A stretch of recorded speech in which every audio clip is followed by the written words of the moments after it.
It was Christmas in Portland, 2007. The Rose Garden was packed to see Brandon and Kevin. Hello, and welcome to FANECDOTES, a series where I tell you the tales of the games that I attended. I was there, man. Let's get into episode 1 and talk about a holiday showdown between Kevin Durant and Brandon Roy. First off, let me tell you a little bit about this project. Before we get to basketball, we need to talk about baseball for just a minute. A few months ago, I was talking to a coworker about the time I saw Dan Wilson hit a grand slam at the Kingdome. Get out the rye bread of the mustard, Grandma! It's gonna be an inside the park home run! Which was probably my biggest, I was there, man, moment. It got me thinking, what else happened that day? So I did some research, found the box score on Baseball Reference, and a lot did. Randy Johnson had 11 strikeouts in 7 innings pitched. Edgar Martinez hit a home run. The Mariners beat the Tigers 10-6. And this made me wonder what else I'd forgotten over the years. Then I thought, what if I put together the stats from every game I've ever been to? And this is where we get back to basketball. I saw a lot of baseball as a kid, but it's really hard to remember all those dates. However, I never saw a basketball game until Christmas in Portland, 2007. So I opted to start there. I'd also started dabbling with Flourish and became fascinated with making bar chart races, and that's where these charts come back into play. After going through my entire stash of ticket stubs and game programs, and then cross-referencing all my social media posts from the cheap seats, I had a nice big list. Every game I'd ever been to, my entire life as a basketball fan, in one little spreadsheet. Then the real work began. I started diving into Basketball Reference and compiling all the stats, going through the box scores game by game, reliving each one a little. I talk a lot about things like the time I saw Damian Lillard play his first game. But working on these Flourish charts was the first time that I gave the same amount of reflection to those mid-season matchups against Sacramento. Each box score reminded me that every game had a story, even if it wasn't one I retold often. That's when I decided to make this a series and break it down game by game. So let's get back to Christmas Day 2007, my first NBA game, Supersonics at Trailblazers. I still lived in Idaho at the time. I was just getting ready to move to Portland, so this is a little bit of a road trip story too, so we need to rewind just a tad. I started getting back into basketball again the season before after spending my teenage years as one of those insufferable skateboarders that hates sports. My supervisor at the time was a lifelong Blazers fan, and the more we talked about hoops at work that year, the more my childhood allegiances shifted. By the end of Brandon Roy's rookie season, I was watching the league as a Blazers fan for the first time, instead of rooting for the Sonics like I did when I was a kid. Then the 2007 draft happened. When the 2007-2008 schedule came out, I saw an opportunity to see the team of my future play against the team of my childhood. So I grabbed 4 tickets, drove over with my brother from Idaho to Portland to see my dad for Christmas, go to the game. At some point planning this trip, my dad told me he'd help me with gas money, and I naively assumed this would mean cash. A few days before we left, he let me know that he'd found some people on Craigslist that needed ride shares. I said help you pay, not give you money. So on the way over, I had a stranger in my back seat.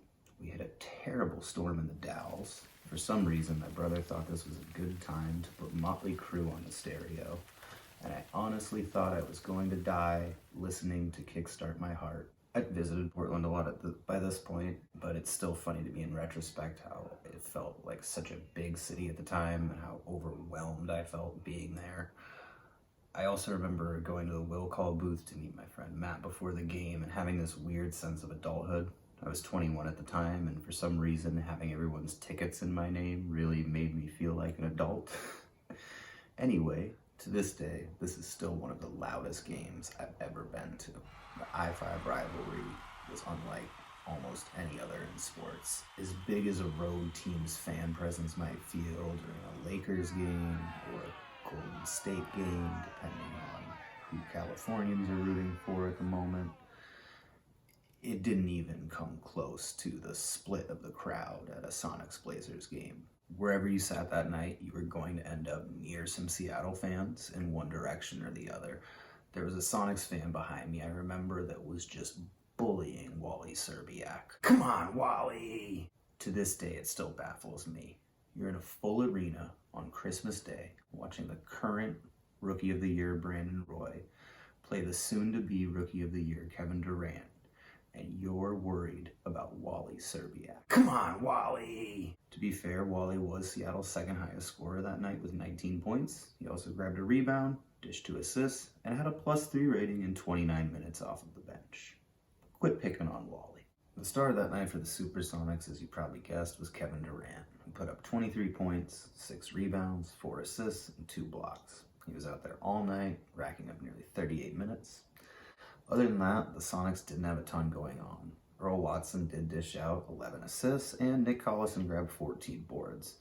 But this was a team rebuilding. They weren't really worried about winning games. They were just kind of worried about losing games and developing Kevin Durant. And losing all those games turned into the Russell Westbrook pick, which worked out for them until, the move. On the other side of the stat sheet, the Blazers won that night with a much more balanced approach. Looking back at the minutes, Nate McMillan didn't play anyone more than 30 or less than 15. Portland's leading scorers that night were Brandon Roy, as you probably guessed, and Jarrett Jack, which you definitely didn't, with 17 points each.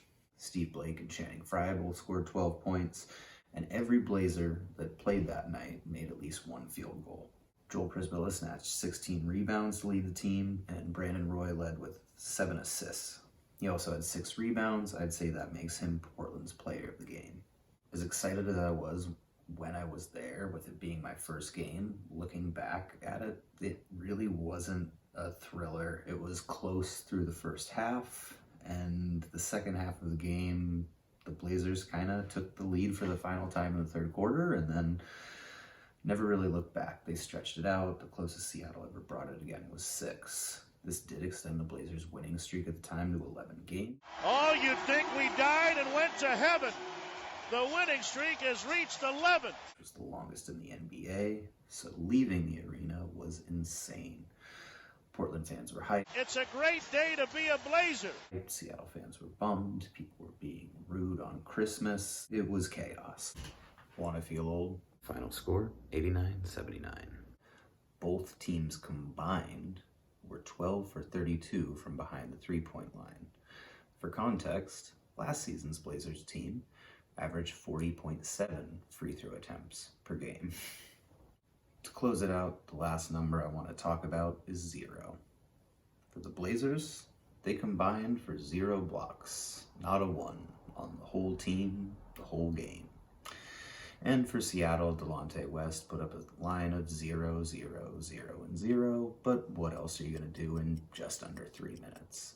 After the game, we all got super baked, went back to my dad's house for seafood fettuccine. It remains one of my fondest, not only NBA memories, but also Christmas memories to this day. And in a surprising twist, my Craigslist ride on the way back is actually one of my friends to this day. That's it for episode 1.